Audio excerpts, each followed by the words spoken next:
My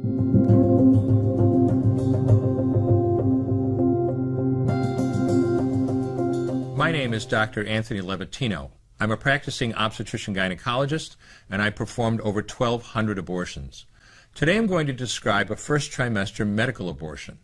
This is a procedure in which the mother swallows pills in order to terminate her baby, and it is performed up to the 10th week of pregnancy.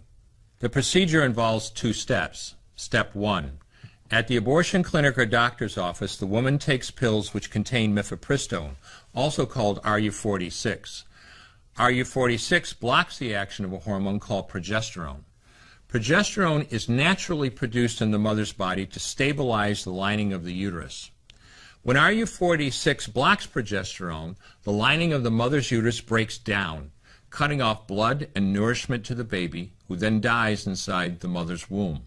It is important to note that even after it has been taken, it is possible to reverse the effects of RU46 and save the baby if progesterone is administered.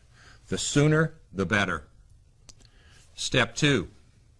24 to 48 hours after taking RU46, the woman takes misoprostol, also called Cytotec, that is administered either orally or vaginally. RU46 and misoprostol together cause severe cramping, contractions, and often heavy bleeding to force the dead baby out of the woman's uterus. The process can be very intense and painful, and the bleeding and contractions can last from a few hours to several days. While she could lose her baby any time and anywhere during this process, the woman will often sit on a toilet as she prepares to expel the child, which she will then flush. She may even see her dead baby within the pregnancy sac. At 9 weeks, for example, the baby will be almost an inch long, and if she looks carefully, she might be able to count the fingers and toes. After she has disposed of her baby, the woman may have bleeding and spotting for several weeks. Bleeding lasts, on average, 9 to 16 days. 8% of women bleed more than 30 days, and 1% require hospitalization because of heavy bleeding. The failure rate increases as the pregnancy progresses. If failure occurs, she will usually be offered a surgical abortion. For the mother, medical abortion often causes abdominal pain, nausea, vomiting, diarrhea, headache, and heavy bleeding.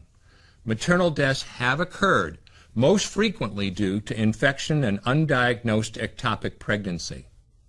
As I mentioned at the beginning, I'm Dr. Antony Levatino, and in the early part of my career as an OBGYN, I performed over 1,200 abortions. One day, after completing one of those abortions, I looked at the remains of a preborn child whose life I had ended, and all I could see was someone's son or daughter. I came to realize that killing a baby at any stage of pregnancy for any reason is wrong. I want you to know today, no matter where you're at or what you've done, you can change. Make a decision today to protect the preborn. Thank you for your time. I will no longer do any more abortions.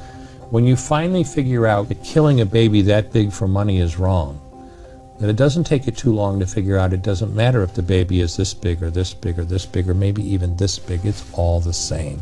And I haven't done any since then, and I never will.